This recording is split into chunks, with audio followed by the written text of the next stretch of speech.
Fala galera, sejam muito bem-vindos a mais um vídeo do canal. No vídeo de hoje nós falaremos a respeito daquele misterioso sinal de SOS que foi encontrado num monte do Japão e que, de acordo com a mídia ocidental, ainda é um caso de mistério não solucionado. Então, em 1989, dois turistas desapareceram no Monte Asahi. Um helicóptero da polícia foi lá, encontrou um grande sinal de SOS feito de madeira e rapidamente resgatou esses turistas. Mas quando eles foram questionados sobre o sinal de SOS, que logicamente teria sido feito por eles, eles falaram: a gente não tem a mínima ideia de que sinal de SOS você está falando. Então a polícia voltou no dia seguinte e as buscas posteriores revelaram ossos de um homem e de uma mulher. Ambos tinham fraturas. Foram achados vários objetos. Todos os objetos ou eram unissex ou eram masculinos, nenhum exclusivamente feminino. E o sinal de SOS, como você sabe, é feito de árvores, pedaços de madeira. Mas nenhuma machadinha foi achada que permitisse que essas árvores fossem cortadas. Além disso, também parece um mistério, como que duas pessoas com múltiplas fraturas teriam sido capazes de construir esse sinal de SOS. Esse vídeo vai ser acompanhado por um mapa, esse mapa está disponível nesse link aqui. Eu fiz naquela mesma plataforma que eu fiz o mapa das holandesas no Panamá, mas esse mapa é bem mais simples e nem tem todo aquele rolê de camadas como tinha naquele caso. Nossa pesquisa, ao contrário da imensa maioria das notícias que você acha na internet, é baseada em artigos publicados lá no Japão. Existem 6 principais jornais do Japão. Esses 6 possuem arquivos. Só que esses arquivos, ou eles não são acessíveis para um pesquisador individual, eles precisam ser acessados por parte de uma instituição, que aí vai ter um custo bem grande, ou ainda eles até podem ser acessados por um pesquisador individual, mas o preço é bem alto. Coisa de R$ 1.800, por exemplo, e sem condições. Agora, um desses jornais tinha a possibilidade de arquivo, só que os arquivos iam até 90 dias. Então a gente excluiu os 6 maiores jornais do Japão. Porém, nós temos o Hokkaido Shimbun. E Hokkaido é justamente a região em que isso aconteceu. Então, nós pegamos notícias do Hokkaido Shimbun a partir aqui dessa base de dados. Essa base de dados, ela funciona com base em créditos. Então você compra aqui 15 créditos por 550 ienes, que se eu não me engano deu uns 20 e tantos reais. E com isso você consegue escolher notícias. E aí você pode salvar essas notícias para ler. De início eu achei uma e achei que eu tinha achado outra, que você tava um corpo, mas era o corpo de uma lontra num zoológico. E aí eu vi que isso ia ser um desastre, então eu pedi ajuda no Twitter e eu devo meus sinceros agradecimentos ao Salieri. O Salieri se dispôs a localizar os artigos relevantes para mim aqui na base de dados e a traduzir partes importantes do texto, onde a tradução de máquina não daria conta de captarmos um detalhe específico. Você encontra essas notícias, caso você queira ler e entender mais de forma mais aprofundada, aqui no arquivo da internet. Então aqui nós temos artigo 1, artigo 2, isso vai embora até o artigo número 28. Então, durante o vídeo, vai aparecer parênteses com um número. O número é o artigo que está aqui, ao invés de links, como a gente costuma fazer. Então, vamos entender um pouquinho a respeito de onde fica o Monte Asahi. O Monte Asahi fica na região norte do Japão, na região de Hokkaido, que é justamente onde nós temos o nosso jornal. É uma região que é repleta de trilhas, um terreno montanhoso, como você vê aqui nesse mapa. Esse mapa não tem uma indicação muito boa de vegetação, mas aqui você vai encontrar terreno rochoso, você vai encontrar tundra, você vai encontrar neve, dependendo da época do ano que você estiver. Você vai encontrar rios temporários que se formam no período de degelo e formam vales em que você consegue caminhar fora do período de degelo. Você vai encontrar algumas áreas pandanosas e algumas áreas com cobertura florestal. Então, tirando bastante zoom para você ver onde a gente está, nós temos aqui um grande centro urbano desse lado, nós temos outro grande centro urbano desse e mais um centro urbano aqui. Mas a região do Monte Asahi realmente é uma região um tanto remota e pelo relevo que você consegue enxergar aqui no mapa, esse é um mapa que mostra relevo, você percebe que de fato não é o tipo de região que você gostaria de se perder. Então vamos entender como que o sinal de SOS foi descoberto. Na tarde do dia 24 de julho de 1989, dois homens de Tóquio faziam uma trilha entre o Monte Kurodaki e o Monte Asahi. Era uma expedição de turismo. A gente não tem muita informação sobre o paradeiro desses homens, sobre a experiência em alpinismo que esses homens possuíam, mas basicamente eles saíram daqui do Monte Kurodaki e foram até o Monte Asahi. Eu marquei aqui o possível caminho, porque tem dois, né? Eles podem ter escolhido contornar esse vale pelo sul, como eu marco aqui, ou pelo norte, como também existe essa possibilidade. De qualquer forma, é irrelevante. O que interessa pra gente é, esses caras se perderam. Quando eles se perdem, então, é emitido um aviso de pessoa desaparecida e um helicóptero da polícia é enviado para procurar esses dois turistas. E aí, ao sul, na margem de um rio de degelo, mais especificamente nesse ponto aqui, eles encontram um sinal de SOS feito de madeira. Esse sinal aqui que você está vendo nessa fotografia aqui, eu confesso que a qualidade não é das melhores, mas é uma foto de 1989, então acho que dá para perdoar. Evidentemente, um sinal de SOS é uma pista muito importante quando você está procurando por uma pessoa desaparecida. Então eles pousam e vão atrás dos turistas. E eles encontram os turistas vivos e bem. Isso acontece entre 2 a 3 quilômetros para cima do ponto do sinal de SOS. Então eles falam, nossa, a gente achou um sinal de SOS, encontrou vocês. E a resposta, como vocês já conhecem, é a gente não tem a mínima ideia de qual é o sinal de SOS que você está falando. Sendo assim, imediatamente após descobrir que os dois turistas não tinham nada a ver com o sinal de SOS que eles encontraram, eles chegaram à conclusão de que tinha mais alguém desaparecido na região e era hora de fazer as buscas. Um jornal japonês menciona que, nas proximidades do sinal de SOS, eles acharam 3 ossos. O terceiro não é citado qual osso corresponde, mas temos aí um fêmur e uma pelvis. Em buscas seguintes, eles acharam um crânio humano. Em outro local, dentro de um buraco no chão, que tinha tamanho suficiente para um humano, eles acharam uma mochila com vários itens, que a gente vai falar daqui a pouco. Quando a gente pega esse mapa aqui, que está em japonês, e traduz, a gente consegue replicar a localização desses achados. Então, o sinal de SOS estava mais ou menos nessa posição. O crânio foi encontrado ao norte do sinal de SOS. A pelvis e o fêmur foram encontrados a leste desse ponto. Então, indo na direção sudeste, nós temos os pertences dentro de um buraco. Então, ossos espalhados por toda a região, o que já sinaliza um mistério. Agora, como que foi feita a análise dos itens? Eles acharam vários itens e eu fiz um inventário aqui, combinando diversas fontes. Então nós temos um tripé de alumínio para a câmera, um pedaço de pano cinza que parecia ser parte de uma cueca, um pedaço de pano branco que parecia ser parte de uma camisa, uma caixa de lenços com a inscrição 1983. Às vezes existem produtos que são feitos com inscrições de anos futuros, mas geralmente isso é um sinal de que aquele evento aconteceu depois de 1983.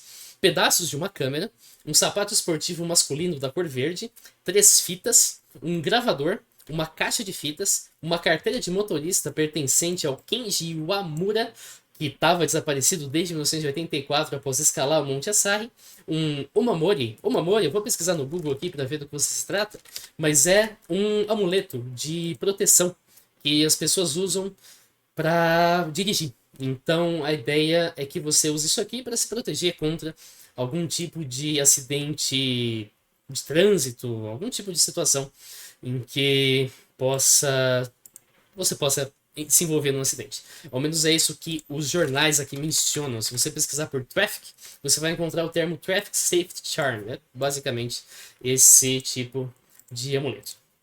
Tínhamos também uma escova de dente, um tubo de pasta de dente, um frasco de shampoo e uma sacola plástica com a inscrição Kozo Sushi Headquarters, provavelmente indicando que essa sacola veio desse restaurante que serve sushi. Aqui nós temos a imagem da carteira de motorista do Kenji. Essa imagem veio do Japan Times, é um jornal japonês também, mas escrito em inglês, que um bibliotecário da Carolina do Norte conseguiu localizar para mim e foi bastante útil. E o gravador tinha um áudio gravado por um homem. Esse áudio tá aqui no YouTube, só que eu não vou tocar para vocês, porque esse vídeo do YouTube tem restrição de idade. E provavelmente eu vou pegar uma restrição de idade também se fizer a mesma coisa.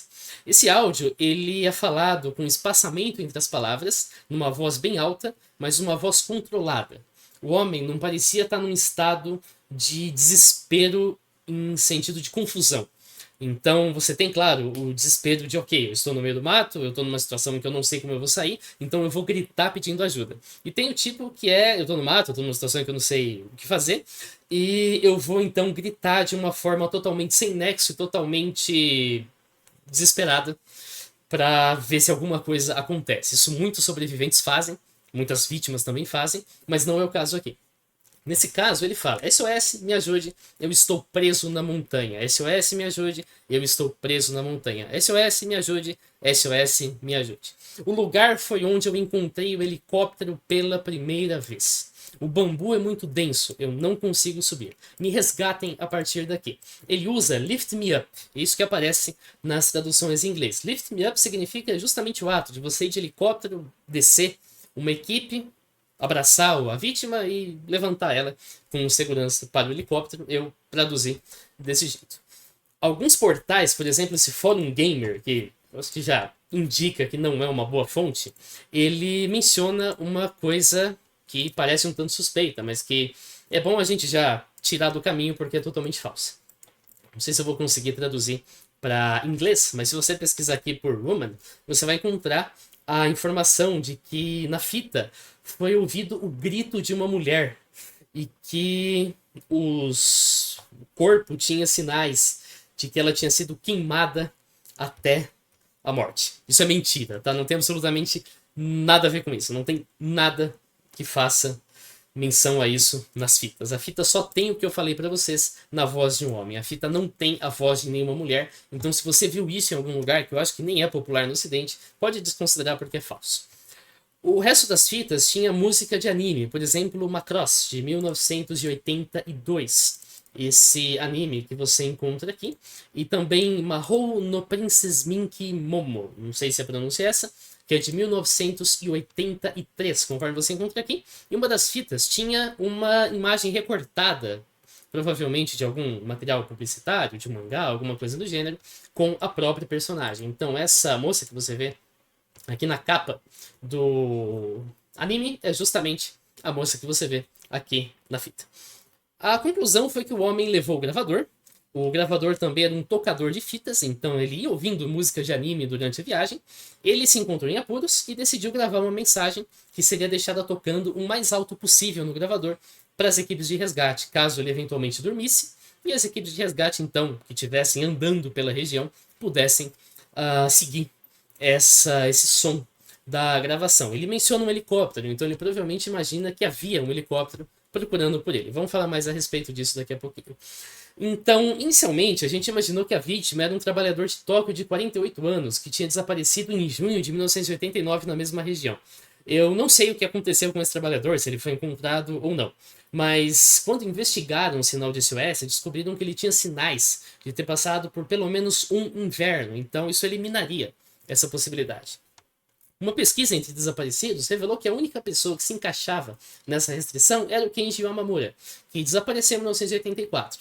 E de fato, além da carteira de motorista ter sido encontrada, o amuleto tinha a inscrição de uma capela próxima à casa do pai dele. Os amigos do Kenji confirmaram que ele gostava muito de anime, que ele gostava das músicas tema dos animes que ele gostava e que ele usava uma câmera do mesmo modelo que a câmera encontrada, das peças da câmera, perdão, que foram encontradas na região. No Ocidente, algumas fontes dizem que os pais do Kenji não reconheceram a voz do filho na gravação, e outras afirmam que eles não conseguiram ter certeza se era o Kenji. Uma fonte que eu localizei apenas informa que os pais ouviram a gravação por telefone e não conseguiram reconhecer a voz do filho. Eles falaram, ó, por telefone não dá para dizer nada. Imagina um telefone em 1989, quanto ruído esse negócio tem, mais o ruído da fita, e essa fita ficou lá por 5 anos, então faz sentido que seja difícil mesmo de fazer algum reconhecimento de voz. Agora, nenhuma das fontes que eu achei menciona se a voz foi ou não reconhecida pelos pais quando eles foram presencialmente recuperar os pertences do Kenji. Mas a gente tem bastante certeza que essa fita pertencia ao Kenji. Nós temos a informação de que a caligrafia presente na capa da fita é compatível com a do Kenji.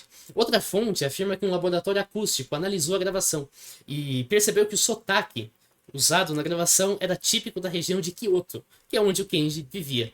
Além disso, a voz era compatível com a idade do Kenji.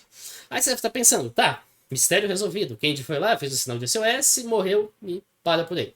Temos um problema. O caso ganhou uma reviravolta bem grande quando a Asahikawa Medical University indicou, através de uma análise do formato da pelvis, que os ossos eram de uma mulher, que tinha entre 20 e 40 anos, 1,60 de altura, e ela morreu entre 1 a 3 anos atrás. A mesma universidade analisou o osso da mandíbula inferior, e chegou na mesma conclusão. A gente sabe que o Kenji tinha saído sozinho para a viagem, então quem seria essa mulher? E qual seria o papel dela na história? E por que nada pertencente a essa mulher teria sido encontrado? Um jornal cogitou que o Kenji e uma mulher desconhecida desapareceram e morreram no mesmo lugar, mas em momentos diferentes. Eles não têm relação nenhuma. E talvez essa mulher não havia dito para onde ela ia. E por isso, apesar dela constar como desaparecida, o Monte Asahi não está associado ao registro do desaparecimento dela. Então ela pode ser qualquer mulher desaparecida no Japão nessa época. Um artigo descreve que a universidade determinou que o tipo sanguíneo do fêmur era A e que o crânio tinha sinais de tratamento dentário. E o tipo sanguíneo de outros ossos era O, compatível com o tipo sanguíneo do Kenji, reforçando que existia sim os ossos de uma mulher ali. No dia 4 de agosto, mais de 30 fragmentos de ossos humanos foram achados, incluindo um fêmur, uma tíbia e vértebras, bem como um pedaço de cabelo. Eles também foram enviados para teste no dia 5 de agosto. A universidade concluiu que pertenciam ao mesmo indivíduo do fêmur inicial, portanto, uma mulher. Mas como assim tem dois fêmurs? Porque você tem duas pernas. Isso não é um mistério.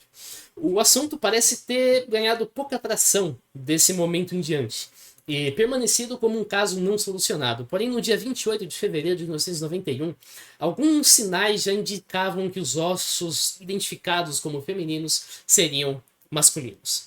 Mas em 1 de março de 1991, a universidade resolveu o mistério. Publicou que todos os ossos eram masculinos e que não havia nenhuma vítima feminina.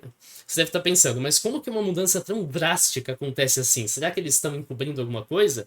Será que tem uma conspiração? Como que a coisa vira 180 graus de uma hora para outra? Então, basicamente, o que motivou a uma pesquisa mais aprofundada a ser feita foi, em primeiro lugar, a ausência de qualquer pertence que pudesse ser identificado como feminino. Algumas pessoas sugeriram que, por ter uma garota na capa da fita, poderia pertencer a uma mulher, mas isso não significa absolutamente nada, não é uma evidência forte. Mas não acharam nada que poderia ser exclusivamente feminino, por exemplo, um sutiã, ou uma calcinha, ou qualquer outra coisa do gênero, um batom, sei lá, você entendeu basicamente isso. E tem também um outro fato que é a ausência de ossos repetidos. Então, claro, nós temos dois fêmurs, mas um é da esquerda, o outro é da direita, então sem problema nenhum por aí. Mas nós não temos dois crânios, duas mandíbulas, duas costelas esquerdas do mesmo número, por exemplo, nada do tipo. Nenhum osso era repetido, nada indicava que haviam duas pessoas ali. Então, as pessoas começaram, a polícia principalmente, começou a exigir que fosse feita uma análise mais detalhada, e aí chegaram à conclusão de que o cabelo e a polpa dentária indicavam sangue do tipo O, o mesmo tipo sanguíneo do Kenji. Uma análise dos ossos inicialmente marcados como tipo A revelou que o verdadeiro tipo sanguíneo era O, e esse erro foi cometido porque os ossos foram expostos aos elementos. Vou explicar exatamente o que aconteceu. Então nós temos aqui os grupos sanguíneos A, B, AB e O. Nós temos aqui um desenho da hemácia, é basicamente isso aqui. Isso não é tão interessante agora. Nós temos os anticorpos no plasma e nós temos os antígenos nas hemácias. O grupo O não tem nenhum antígeno. O grupo A tem um antígeno A. Então eles detectaram o antígeno A e depois voltaram atrás? Como assim? Quer dizer que primeiro tem, depois não tem? Vamos entender. O que aconteceu, na verdade, está explicado nesse artigo aqui. Esse artigo discorre a respeito dos problemas da identificação do tipo sanguíneo a partir de ossos antigos e cita aqui ossos de 5 anos, que é precisamente o tempo que a gente está lidando no nosso caso, e descreve que a tipagem é feita usando um antissoro. Mais especificamente no caso do Kenji, pingaram ali um antissoro para o tipo B e um antissoro para o tipo A. Esse antissoro vai reagir com o antígeno. Então, se a concentração do antissoro reduzir, quer dizer que aquele antígeno está presente. Nesse caso, a concentração do antissoro B não reduziu, mas a concentração do antissoro A reduziu. Portanto, sangue do tipo A. Mas por que exatamente isso aconteceu? Porque, como o artigo descreve, várias bactérias atuam na decomposição desses tecidos e produzem substâncias. E essas substâncias reagem com os antissoros. Então, o antissoro A reduziu em concentração por causa dessas substâncias, não porque ele estava reagindo com o antígeno A, que era o que deveria estar presente numa hemácia do tipo A. Portanto, os ossos, após uma análise mais detalhada, entram aqui como tipo O. A gente tem também a pelvis, que foi inicialmente indicada como feminina. Tem diferenças marcantes, como você vê na imagem aqui, entre uma pelvis tipicamente masculina e tipicamente feminina. Inclusive, um bebê tem que passar por aqui, então a gente espera um formato mais ovalado, ao passo em que, no caso da pelvis masculina, a gente tem um formato que ele cita como heart-shaped, um formato de coração, basicamente. A gente não tem a foto da pelvis que foi encontrada, a gente não tem nenhuma descrição da pelvis, por exemplo, tantos centímetros para cá, tantos centímetros para lá, então não dá para dizer como que eles cometeram esse erro, mas é provável que a pelvis do Kenji não era uma pelvis tipicamente masculina. Tem, claro, um intervalo, todo um espectro. Um extremo você tem uma pelvis tipicamente feminina, no outro uma pelvis tipicamente masculina. É provável que a pelvis do Kenji estava pendendo um pouquinho para o lado de uma pelvis feminina, mas o que não significa que o Kenji seja necessariamente uma mulher. Então chega-se à conclusão de que o Kenji morreu sozinho na montanha.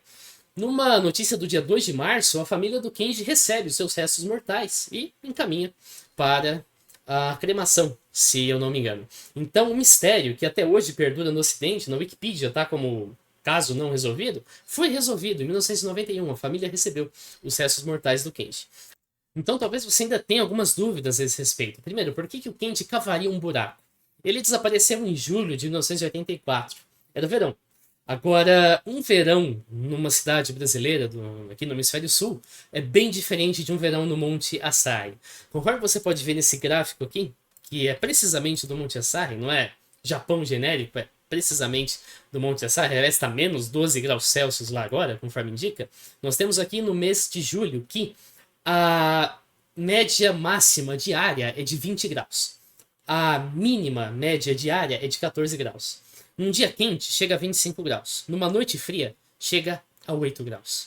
Então, 8 graus é bastante frio e justifica cavar ou achar um buraco e entrar nele para se manter aquecido. Você vai entrar num buraco, você vai se encolher ali e você vai reduzir a superfície de contato do seu corpo que está em contato com o ar atmosférico, que é justamente de onde vem essa baixa temperatura.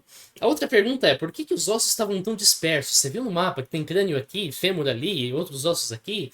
Várias notícias mencionam que tinha uma toca de urso nas proximidades. E os ursos têm o costume de pegar comida e levar para um local próximo. Vale lembrar que tem vários outros animais que podem pegar um pedaço do cadáver e arrastar para longe para comer. Então, isso não é surpresa nenhuma, o fato de que os ossos estejam afastados. Então, vamos falar do sinal de SOS. Você viu ele na miniatura do vídeo, você deve estar querendo saber sobre ele.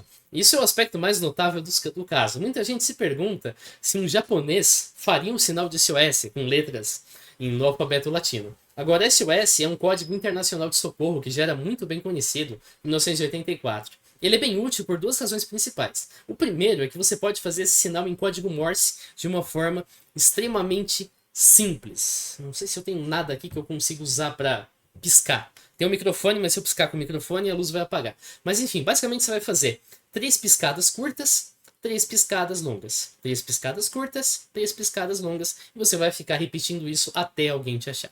Você pode fazer isso com luz, você pode fazer isso com rádio, pode fazer isso com som, pode fazer com qualquer tipo de meio que te permita emitir um sinal longo e um sinal curto. E é muito fácil de decorar. Isso talvez salve a sua vida um dia. O segundo é que se você monta um sinal de SOS no chão, esse sinal vai ser idêntico se um avião vê esse sinal indo do norte para o sul ou do sul para o norte. SOS, afinal de contas, é simétrico. Então é bem simples de ser identificado. Se perguntaram quando que o sinal de SOS foi feito.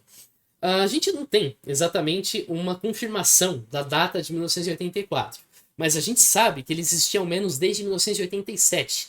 Nessa época, um piloto fez um levantamento fotográfico da região usando um Cessna e passou batido, não percebeu nada de anormal. Aí teve as notícias sobre o caso, ele leu isso no jornal e ele falou, cara, deixa eu dar uma olhada no meu arquivo. Ele de fato achou uma fotografia e tinha 2 letras S muito bem perceptíveis no lugar do sinal de SOS. Então, desde 1987, ele já existia. Outro mistério no Ocidente é como as árvores foram cortadas, porque não acharam nenhuma machadinha entre os itens. Mas todos os jornais japoneses que eu encontrei não falam de árvores cortadas, falam de árvores caídas, que não tinham nenhuma marca de machadinha. Então, a ausência de machadinha não é mistério nenhum. O Kenji simplesmente pegou as árvores que já estavam caídas. Aqui, inclusive, a tradução é fallen. Fallen é caído. Se a gente quisesse usar o termo para cortado, seria cut ou chopped ou qualquer outra coisa desse gênero. Resta saber se o Kenji seria capaz de montar o sinal. As fontes no Ocidente, a Wikipedia inclusive, afirmam que tinham fraturas nos ossos achados. Mas isso não consta em nenhuma fonte japonesa. As fontes japonesas apenas mencionam as marcas de animais que foram feitas depois da morte. A pessoa morre, se decompõe, os animais arrancam partes do cadáver, dão uma dentada no osso e fica ali uma marca. Isso é normal. Agora, nada em japonês menciona qualquer tipo de osso fraturado. Ainda que tivesse, dá para concluir que o Kenji se machucou depois de montar o sinal de SOS. Mas nada de fonte japonesa indica que o Kenji estava machucado quando montou o sinal de SOS, afinal de contas, sequer fraturas são mencionadas. Agora, e o peso? E para você erguer uma tora desse tamanho? A gente sabe que a madeira usada foi bétula. O nome científico é Bétula platyphylla. A densidade dessa madeira, quando a árvore ainda está viva, é de 0,51 grama por centímetro cúbico. Agora, as árvores estavam caídas. Árvores caídas estão mortas. Quando uma árvore morre, cai e seca, ela tende a perder água. E água corresponde a um peso bastante considerável. Isso varia de 25% a 50% de peso perdido. Vamos considerar 25%. Vamos deixar essas histórias o mais pesado possível para, afinal de contas, ver se o Kenji conseguiria carregar no pior dos casos. Isso aqui é uma bétula, para caso você queira saber. Ele provavelmente achou vários pedaços grandes de bétula caídos na região, e aí ele quebra os ramos desses pedaços, fazendo uma força de cisalhamento. Basicamente, você vai segurar com o pé em um lugar e você vai puxar com a mão em outro. Ou então você vai segurar com a mão em dois lugares e você vai puxar para baixo, empurrar para baixo, né, perdão, usando o pé. E aí com isso você consegue formar um pedaço de madeira mais ou menos reto, que vai te permitir montar o sinal de SOS sem várias ramificações no caminho. A gente sabe, através daquele mapa que eu mostrei para vocês mais cedo, vou até relembrar sua memória, que o sinal tinha 5 metros aqui de altura e 15 metros de comprimento. Então, nós temos dois segmentos aqui, portanto, vamos considerar uma tora de 2,5 metros de comprimento. Foi esse tipo de tora que ele teria utilizado para fazer o sinal de SOS. A gente vai aproximar essa tora para um cilindro. Esse cilindro tem um comprimento de 2,5 metros, ele tem um raio de 10 centímetros na parte mais grossa. Essa parte é muito menor na outra extremidade, ninguém consegue fazer com o pé para quebrar um negócio com 20 centímetros de diâmetro.